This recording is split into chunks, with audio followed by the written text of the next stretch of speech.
Vuani nga reumatizma, kjo recetë do ju lerë pa fjalë.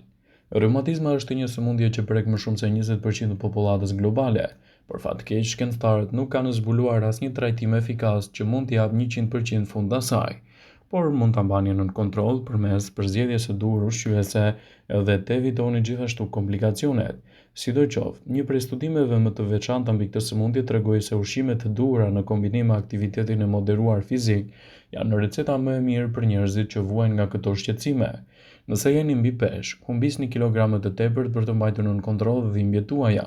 Aktiviteti fizik i mban muskujt të fortë dhe ndihmon në lehtësimin e lëvizjeve. Yndyrnat e shëndetshme omega-3 janë të mira në rastin tuaj. Ulni nivelin e kolesterolit në dietën tuaj, konsumoni më shumë arra dhe proteina soje. Antioksidantët janë mjaft të rëndësishëm për personat të cilët vuajnë nga reumatizma. Ndaj tregoni të kujdesshëm dhe të vëmendshëm ndaj ushqimeve që zgjidhni në dietën tuaj për të evituar dhimbjet.